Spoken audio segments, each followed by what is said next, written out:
comment allez-vous? Moi je vais bien, je suis en train de faire un petit peu de rangement. Et pour faire du rangement, moi j'aime bien utiliser des panières, comme celle-ci. Et pourquoi je les aime particulièrement, ces panières-là?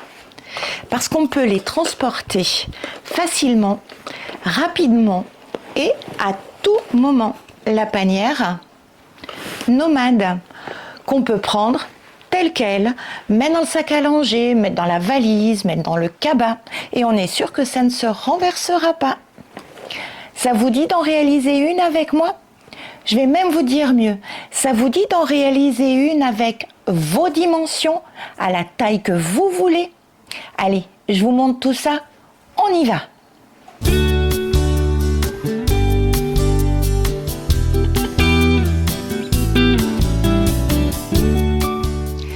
Pour ceux qui ne me connaissent pas encore, je m'appelle Sarah et je suis ravie de vous accueillir aujourd'hui dans mon atelier de 3 petits points création. Aujourd'hui, on va réaliser la panière nomade, la panière qui se referme et se transporte facilement à n'importe quel moment. Dans un premier temps, moi je vous propose de voir comment on réalise cette panière-là, qui a des dimensions assez simples, 14 par 14 sur 12 de hauteur. Ensuite, on verra dans un deuxième temps comment réaliser une panière à vos dimensions. Je vous expliquerai, allez, un tout petit cours de maths, mais enfin rien de sorcier, ne vous inquiétez pas. Cette panière, on peut la faire avec différents tissus. On peut la faire en suédine, avec un molleton à l'intérieur. On peut la faire avec un coton matelassé. D'ailleurs, à ce propos, je vous invite à aller voir une de mes vidéos sur le matelassage, où je vous dis tout sur le matelassage. On peut la faire aussi en simili-cuir. On peut la faire en jean. Et puis on peut la faire de différentes tailles et de différentes formes. Un peu plus haute, un pot à crayon, pourquoi pas? On peut les faire toutes petites pour faire un petit cadeau. On peut les faire aussi plus allongées, enfin vous l'avez compris, hein, c'est comme on veut.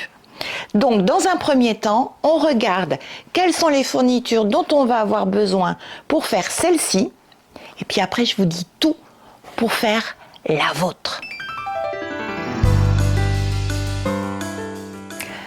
Alors, pour réaliser une panière comme celle-ci, je vous rappelle les mesures rapidement, 14, 14 et 12 de haut. On va choisir 2 tissus. On peut choisir le même, mais c'est sympa quand elle est bicolore. Donc, on va choisir un tissu pour la panière. Là, moi, j'ai choisi un jean qui était relativement fin, donc je l'ai molletonné avec une mousse sur résille assez épaisse quand même. Elle fait 4-5 mm d'épaisseur, mais elle est très facile à coudre. Donc, je l'ai déjà molletonné, c'était thermocollant, un bon coup de fer à repasser et c'était fait. Les 2 pièces de tissu extérieur doivent mesurer 30 par 20. Mais ne vous inquiétez pas, je vous mets tout dans la description. Dans un tissu un petit peu plus fin, un tissu doublure, toujours pour le bas de la panière, on peut choisir un petit coton assez fin, enfin pas trop non plus. Ici, j'ai choisi une popeline de coton avec des petits hiboux ou des petites chouettes, non des hiboux. Et puis, on va avoir besoin dans le même tissu ou pas. Moi, c'est presque le même. Il y a une toute petite différence entre les deux. On aura besoin de 2 coupons de 30 par 25. Voilà, en faisant bien attention au sens du motif. Ensuite, on aura besoin d'un petit peu de biais. Ici, j'en ai coupé 64 cm. 2 cordelettes, ici j'ai choisi de la cordelette de coton, là j'ai pris 2 morceaux de 76 cm et puis j'ai pris 2 petites perles, oups, elle s'en va, 2 petites perles en bois d'environ 1 cm de diamètre. Il faut juste faire attention à ce que le passage soit assez large pour accueillir 2 cordelettes pour pouvoir faire ensuite le nœud. Voilà, et on va passer à la réalisation.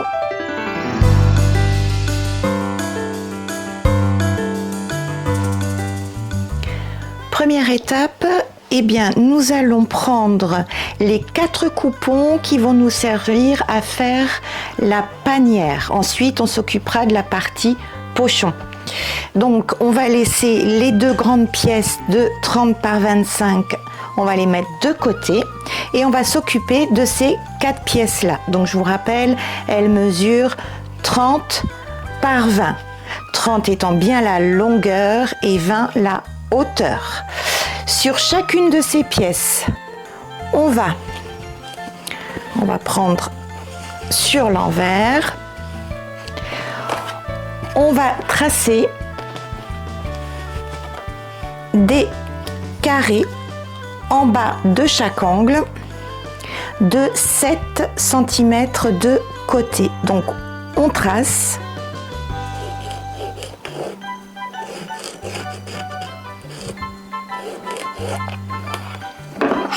et on coupe.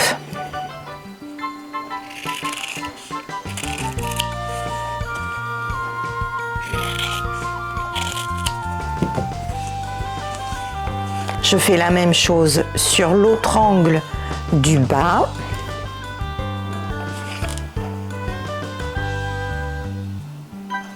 Voilà.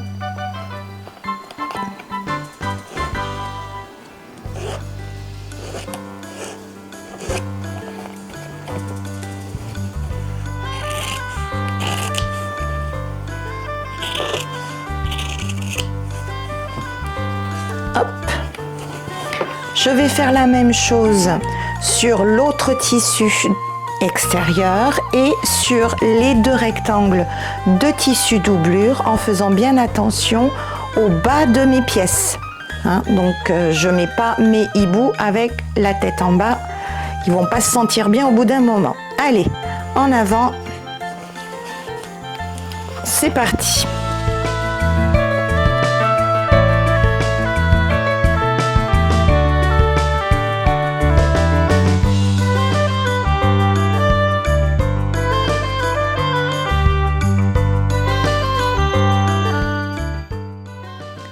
Maintenant que j'ai coupé mes 4 pièces au niveau des angles, je vais les prendre 2 par 2. Donc d'abord mes 2 pièces extérieures, je les superpose en alignant bien les bords endroit contre endroit. Je maintiens avec quelques pinces.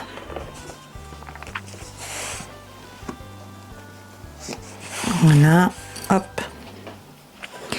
Et je vais passer à la machine à coudre et je vais coudre à 1 cm du bord les 2 côtés et le fond. Je ferai la même chose avec mes 2 pièces de doublure, endroit contre endroit. Je mets quelques pinces et je couds à 1 cm du bord les 2 côtés et le fond. Allez, à la machine!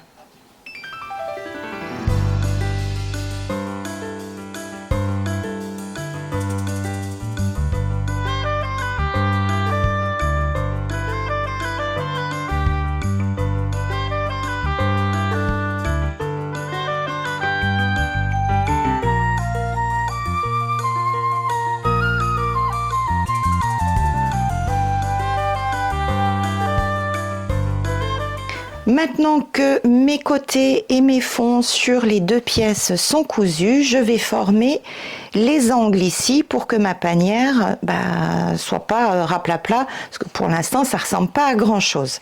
Donc on prend les pointes ici et là, on tire, enfin on tend, on tire pas, on tend de manière à mettre les coutures de côté et de fond, l'une en face de l'autre. On ouvre bien les marges de couture, bien face à face, et on va maintenir, hop, avec des pinces, ici, ici. On fait la même chose de l'autre côté, bien face à face, marge de couture ouverte. On pince et on va faire la même chose avec le tissu extérieur. on tend, couture face à face, on ouvre les marges de couture, on maintient avec une pince ou des épingles. Hop, ici également. On ouvre bien les marges de couture, on maintient. Et on va passer à la machine. Sur les deux pièces, on va coudre à 1 cm du bord tout le long des deux côtés en faisant un bon point d'arrêt au début et à la fin. Et on fait attention à bien aller jusqu'au bout du tissu puisque l'angle ici a tendance à nous tromper un petit peu et parfois on démarre un petit peu plus loin et ça serait pas très joli, notre panière aurait pas de jolis coins. Allez, à la machine!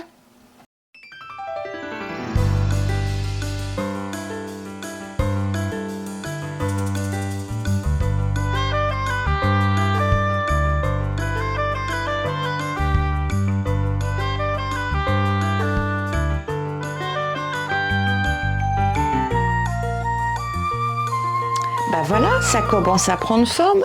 La panière extérieure, on va la mettre sur l'endroit, on la retourne. Ça nous donne déjà une petite idée de ce que cela va donner. La doublure, on la laisse telle qu'elle et on va l'insérer à l'intérieur. On met bien les coutures face à face, on les ouvre bien. Donc on commence par les côtés. Hop, on va faire l'autre. Petite pince. Et je vais en mettre quelques-unes le long des côtés. Comme ceci. Et ben voilà, j'ai fait tomber plein de pinces, c'est pas grave. Hop. Je vérifie que c'est bien tendu. Hop.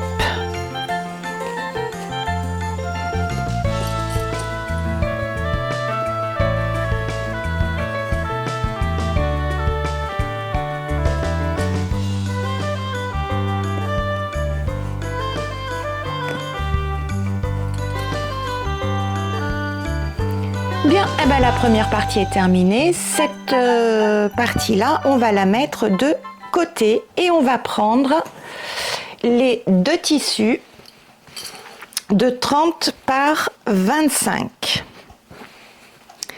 Pour chaque pièce, on va d'abord plier en deux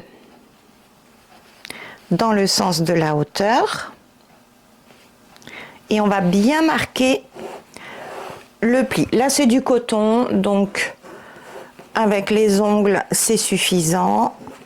On peut aussi passer un petit coup de fer, mais là normalement ça devrait être bon. Maintenant, je fais attention à une chose, il faut que le motif soit bien à l'endroit face à moi. Donc le pli est en haut et les bords francs sont en bas. Mes ours, ils regardent en haut, les hiboux aussi.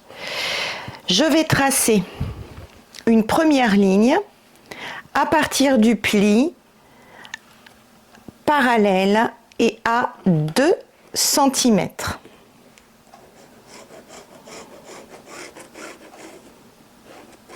Donc là, on est en train de préparer la partie pochon et ces lignes-là vont servir à coudre la coulisse. Voilà la première ligne et je vais tracer une deuxième ligne parallèle à la première, parallèle au pli aussi, mais cette fois à 1,5 cm.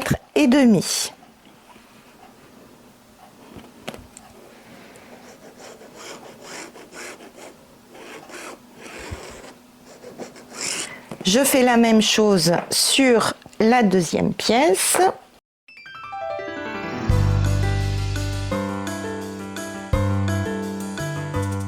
Voilà, maintenant mes deux pièces, je les ouvre et je vais les superposer endroit contre endroit, bord bien aligné, et je fais attention à ce que ça soit motif vers le haut et que mes lignes ici soient bien face à face. Pour la couture qui suit, je vais me faire des petits repères. Alors là, je vois par transparence, c'est bien pratique. Je vais me faire des petits repères ici de chaque côté pour repérer où se trouvent mes lignes. Car maintenant, bon, je vais mettre une ou deux épingles pour tenir mes bords et je vais coudre de chaque côté à 1 cm du bord, sauf entre mes deux lignes. Donc je couds, je pars d'ici jusqu'au premier trait, je fais un point d'arrêt, je lève mon pied presseur et mon aiguille, je me pose ici et je repars, point d'arrêt, jusqu'en bas, point d'arrêt. Cette partie-là, hop, n'est pas cousue. Ça va être l'ouverture de la coulisse. Eh ben, vous l'aurez compris, on va à la machine.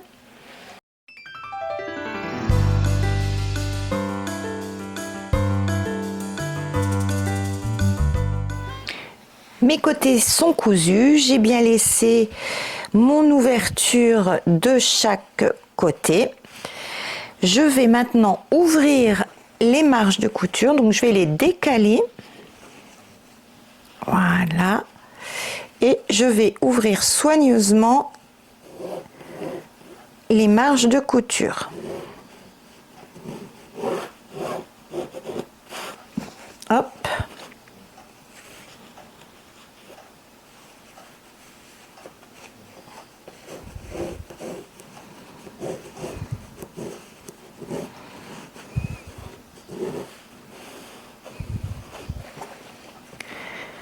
Maintenant, je vais passer de nouveau à la machine et je vais faire une surpiqûre de chaque côté. Alors, on va essayer de rapprocher un petit peu.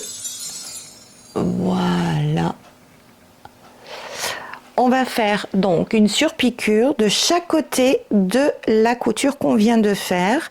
Donc, on va allonger notre point à 4 mm sur notre machine et on va faire une surpiqûre de ce côté-ci, puis de l'autre côté à environ 2-3 mm de la couture, de manière à tenir nos marges de couture. Et vous verrez, ça nous embêtera beaucoup moins quand il faudra insérer la cordelette, la cordelette dans la coulisse. Allez, je passe à la machine. Me voici de retour, mes surpiqûres sont faites. Maintenant, on va faire un petit pliage. On se remet avec la caméra. Voilà. On va faire donc un petit pliage. On va en fait replier en deux. Sur le pli qu'on avait déjà formé au moment de tracer les lignes, je mets les coutures bien en face l'une de l'autre. Je vais même mettre une pince. Là, on est le plus précis possible. Même chose de l'autre côté. Je mets mes coutures bien en face.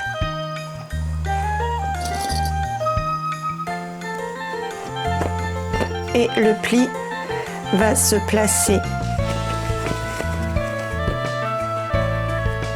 tout seul quasiment, puisqu'on l'avait formé tout à l'heure. Voilà. On peut mettre encore quelques pinces sur le bas.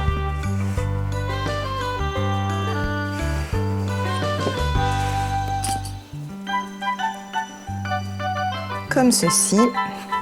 Et on peut aussi mettre, hop, j'attrape mes épingles, on peut aussi mettre quelques épingles le long des deux lignes, puisque maintenant nous allons faire deux petites coutures. De l'autre côté aussi, bien évidemment, je prends que deux tissus à la fois. épingles, voilà. Et maintenant, on va coudre tout le tour sur chacune des deux lignes. On peut laisser notre point à 4, c'est une surpiqûre, on va la voir. Donc c'est plus joli quand le point est un petit peu plus long. Et bien allez, on part à la machine, on fait les deux lignes et puis on revient. Mes surpiqûres sont faites.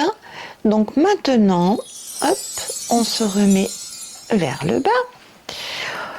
Je vais passer un petit coup de fer pour effacer mes lignes de crayon.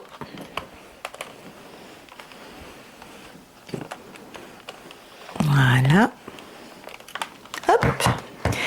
Vous avez remarqué, j'ai laissé mes pinces parce que pour le moment, je veux vraiment que le bas soit encore bien maintenu puisqu'on va aller insérer la partie pochon dans la panière. Mais avant ça, il faut bien repérer où se trouvent les entrées de la coulisse. Donc moi, elles sont ici. De l'autre côté, on n'en a pas. Donc je repère mes entrées, car mes entrées, je veux qu'elles se voient quand je vais insérer la partie pochon dans la panière. Et pour l'insérer, je fais attention à diriger le pli vers le bas de la panière, comme ceci. Et je dois voir mes coulisses, mes entrées de coulisses à l'intérieur. Si je les mets ici, je ne les vois pas et ça sera pas bon. Maintenant que j'ai inséré pli vers le bas, et bien pareil, je mets les coutures face à face avec celles de la panière. Donc c'est pour ça que j'ai bien laissé mes pinces. En plus, je m'en resserre. Je commence toujours par les coutures.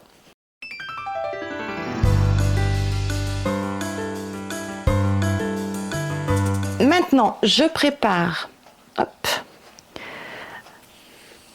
un fil de bâtisse, un fil un petit peu solide. Et je vais faire un point de bâtisse, c'est-à-dire un point avant, dessus, dessous, dessus, dessous, juste pour bien maintenir mes trois éléments ensemble avant de passer à la machine. Donc, j'ai pas fait de nœud au bout, parce que après je peux l'enlever si je veux. Si ça se voit pas à la fin, parce qu'on va mettre le biais par-dessus, on peut le laisser. Je pique à peu près à 5 mm du bord. Hop. Je repique un petit peu en arrière pour remplacer le nœud.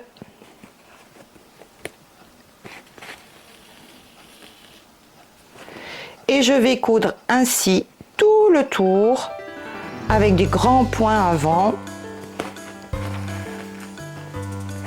Et du coup, je vais pouvoir enlever mes pinces et vous allez voir que pour la suite, eh bien, on sera bien content de s'en être débarrassé.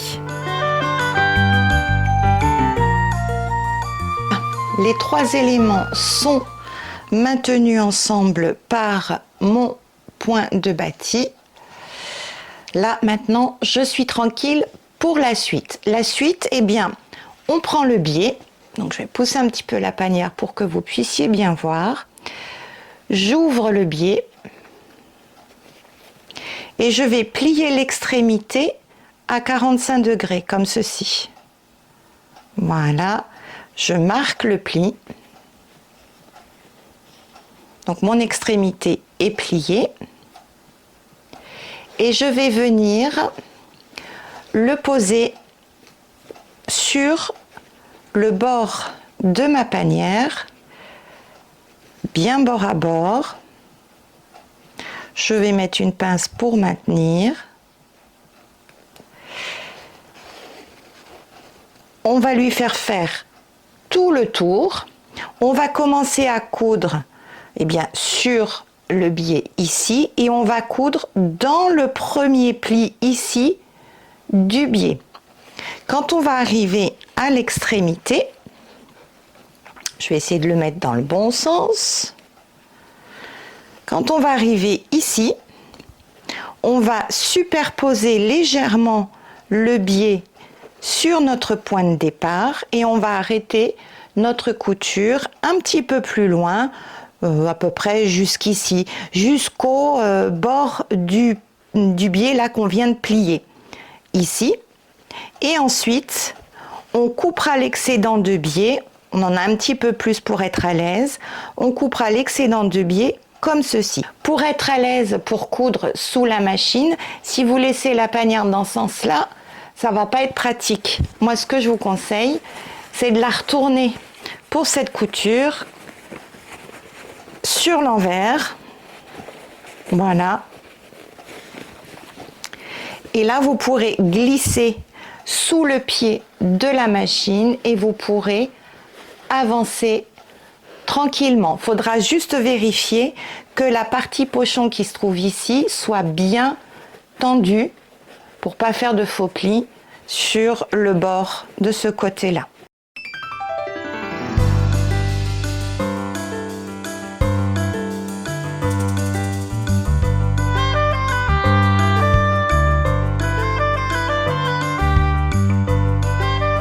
On met des petites épingles pour maintenir le biais tout le tour et je vous montre ensuite les deux façons de finir, de fixer ce biais.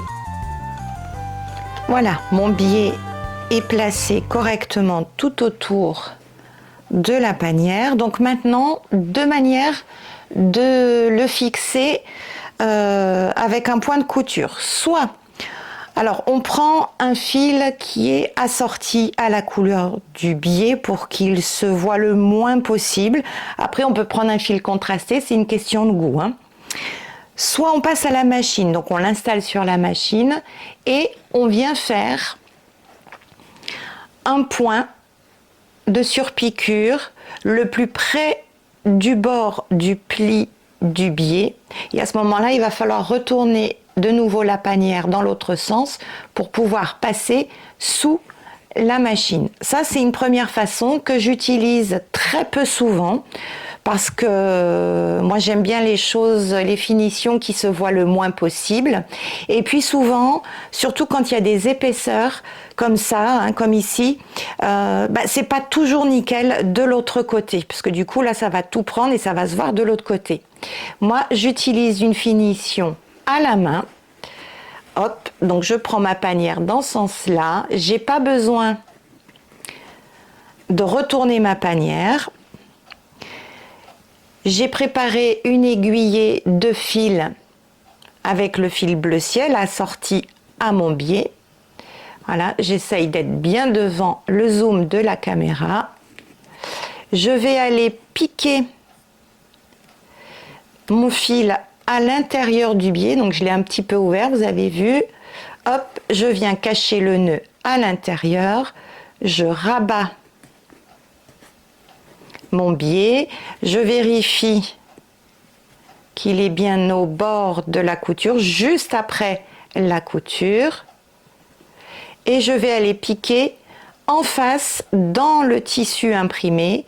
Je longe un peu dans les épaisseurs, je vais ressortir un tout petit peu plus loin et je vais ressortir dans le pli du biais. Voilà, juste dans le pli. Je fais, voilà, on tend le tissu et je continue comme ça. Je pique en face dans le tissu. Hop, j'essaye de voir, est-ce que vous voyez bien? J'espère. Je longe dans l'épaisseur, donc mon aiguille elle traverse pas toutes les épaisseurs. Je ressors un petit peu plus loin dans le pli du biais et je vais comme ça jusqu'au bout. Et c'est un point qui est quasiment invisible. Je fais tout le tour et je vous retrouve ici puisque je vais revenir à mon point de départ. Allez, à tout de suite. Voilà, j'ai fait tout le tour. Il me reste à faire un petit nœud discret, pas compliqué. Je fais un tout petit point quasiment sur place, comme ceci. Je passe dans la boucle avant que le fil soit tout tendu. Je refais l'opération une fois, un tout petit point. Je passe dans la boucle et ça forme un nœud. Je ne coupe pas mon fil à ras le nœud parce que sinon je suis sûre que ça ne tiendra pas. Je pique mon aiguille dans l'épaisseur. Hop, je vais ressortir un petit peu plus loin. Hop. Ouais, vous avez vu, j'ai mis un D. Oui, parce qu'une fois, je me suis bien piqué le doigt et ça a fini en abcès. Donc, il faut faire attention quand vous avez des coutures comme ça à la main. Pensez à mettre un D. Ça peut vous sauver le doigt. Hein. Voilà. Et ben, je crois que là, on a presque terminé. On va remettre la panière sur l'endroit. Voilà. On lève la partie pochon et il ne nous reste plus. Alors je mets la doublure correctement à l'intérieur. Voilà, oh, elle est sympa pour une chambre d'un petit garçon, même d'une petite fille. Hein. Voilà, il nous reste plus qu'à mettre les cordons à l'intérieur de la coulisse. Alors moi j'utilise en passe lacet, on peut utiliser une épingle à nourrice. Voilà, là je viens de faire une bêtise, j'ai pas mis comme il faut et du coup mon cordon s'est démultiplié. Bon voilà, c'est pas grave. Donc on va passer une première cordelette par une entrée, on va faire tout le tour. Donc on aura les deux extrémités d'un côté. Ensuite on fait la même chose mais de l'autre côté. Ensuite on va mettre les perles. Et puis il n'y aura plus qu'à s'en servir. Allez.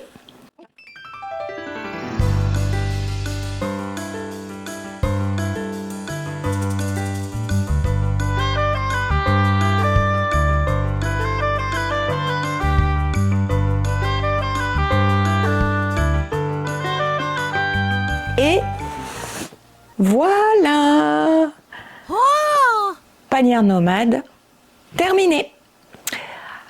Alors pour cette première partie, je pense que vous avez tout compris et je vous avais promis au début de ce tuto que on verrait ensemble comment réaliser cette panière nomade ou du moins votre panière nomade avec vos dimensions.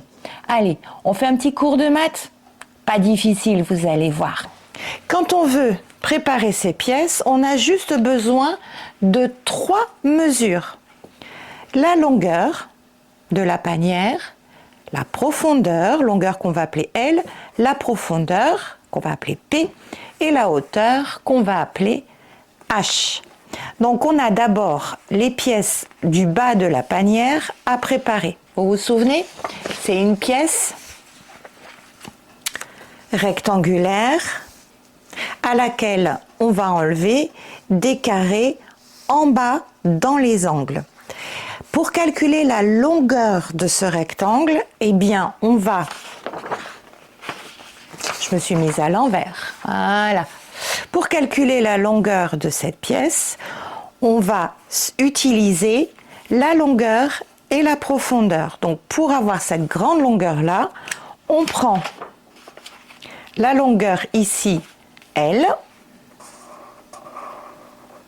Voilà, vous avez vu? Ça me manquait l'école, hein. J'utilise mes feutres de couleur. Et on va prendre la profondeur P. Et on va les ajouter. Ensuite, on va ajouter 2. En fait, c'est pour prévoir les marges de couture. Pour la hauteur, on prend la hauteur de la panière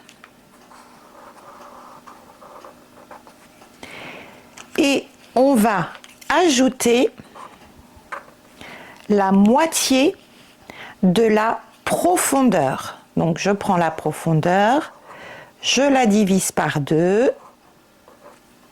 et je vais rajouter 1 pour ma marge de couture. Pour calculer les dimensions de mes carrés, c'est très simple, c'est la profondeur divisée par 2. La profondeur divisée par 2 pour les deux carrés. On va prendre un exemple après, hein. Vous allez voir, en fait, c'est très très simple. Pour Pour la partie pochon, on n'a pas besoin d'autres mesures. Pour la partie pochon, la longueur, eh ben, c'est exactement la même que la longueur qu'on prévoit pour la panière. Donc, la longueur de la panière plus la profondeur. Et on va ajouter, voilà, on les ajoute. Et on ajoute 2 pour les marges de couture. La seule chose où il va falloir faire un tout petit peu plus attention, c'est pour la hauteur de cette pièce. Vous savez, cette pièce qu'on plie en deux, on fait la coulisse. Pour cette hauteur-là, il faut faire attention à une chose. On prend la longueur divisée par 2, mais jamais plus petit. Pourquoi? Parce que sinon, elle ne fermera pas. Donc, je prends la longueur que je divise par 2. Je vais ajouter ensuite 3,5.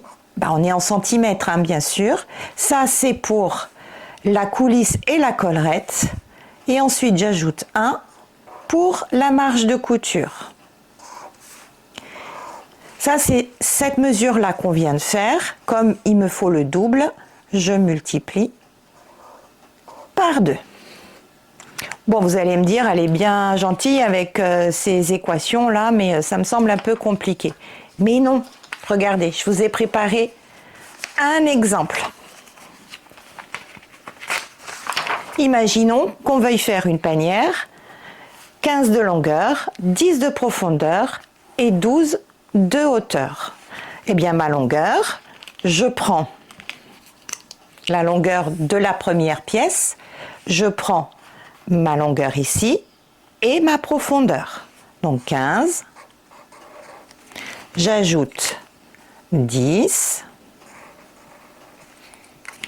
et pour les marges de couture, j'ajoute 2. 15 plus 10 plus 2. Oh, mon Dieu, c'est difficile ça, hein? Bon, allez. 27. Donc je sais que ma pièce ici fera 27 cm de long. Pour ma hauteur, je reprends ma hauteur ici, donc le bleu.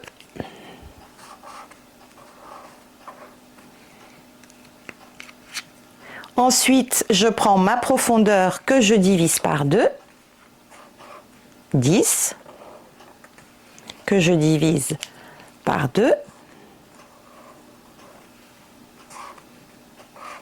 et j'ajoute 1 de marge de couture. Je n'ai plus qu'à calculer ce calcul très savant. 12 plus 10 divisé par 2 plus 1, ça nous fait 18. Pour les carrés, on a dit qu'on prenait donc la profondeur divisée par 2, la profondeur divisée par 2, et bien ça fera des carrés de 5 par 5. Pour la pièce du pochon, la longueur c'est exactement la même, donc on recalcule même pas, hein. 27. Et pour la hauteur, on fait attention, on prend au minimum la longueur divisée par 2. Voilà, je cherche mon rouge. La longueur divisée par 2. J'ajoute mes 3,5 de coulisses et de collerette, 1 de marge de couture, et comme c'est pour la moitié, je multiplie par 2. Et 15 divisé par 2, ça fait 7,5. 7,5 et 3,5, alors, ça fait 11. Plus 1, ça fait 12. Et je multiplie par 2, ça fait 24. Ça, 24, c'est le minimum. Ce qui veut dire que la partie pochon peut être bien plus haute. C'est même recommandé si on veut mettre des objets un petit peu plus haut que la panière, qu'on puisse la refermer correctement. Bon, ben voilà, le petit cours de maths est terminé. Bon, vous voyez, il n'était pas très compliqué, mais en tout cas, il est drôlement pratique pour pouvoir réaliser toutes les panières que l'on veut, suivant l'utilité qu'on peut en avoir. Et puis pour un petit cadeau, c'est souvent très apprécié. Cette fiche, en condensé, je vous la mets en cadeau sur le blog de la boutique, n'hésitez pas. Et puis sur la boutique, on peut aussi me faire un petit coucou, il y a une partie commentaires. Si vous prenez une fiche, ça me fera plaisir, un petit coucou. D'autre part, sur la boutique, vous trouverez le tuto complet avec toutes les explications, avec des schémas clairs que j'ai pris du temps à faire pour vous. Vous avez donc les fiches sous forme PDF ou même sous forme papier si besoin vous aviez.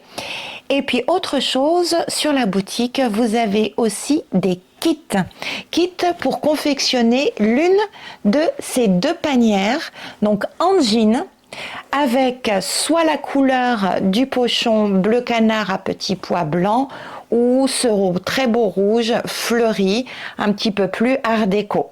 Voilà, dans le kit, vous trouverez toutes les fournitures nécessaires pour la confectionner, que ce soit le tissu, le biais, le molleton, la cordelette, les perles, vous avez tout, ainsi que la fiche qu'il n'y aura plus qu'à suivre si jamais vous ne vous rappeliez plus vraiment de ce que je viens de raconter. En tout cas, vous pouvez toujours regarder la vidéo une fois, deux fois, trois fois, autant que vous voulez. Pour ça, YouTube, c'est chouette. En parlant de YouTube, si vous ne voulez pas rater la prochaine vidéo qui ne saurait tarder, écoutez, abonnez-vous. Mettez-moi un petit pouce, ça me fera drôlement plaisir. Éventuellement la petite cloche pour être averti. Ça, c'est pas obligatoire. Quand on farfouille un petit peu sur YouTube, on voit les nouvelles vidéos des personnes auxquelles on est abonné. Voilà, écoutez, moi je vous souhaite de très bonnes cousettes. Je vais aller ranger un peu tout mon petit bazar et je vous dis à très vite. Bye!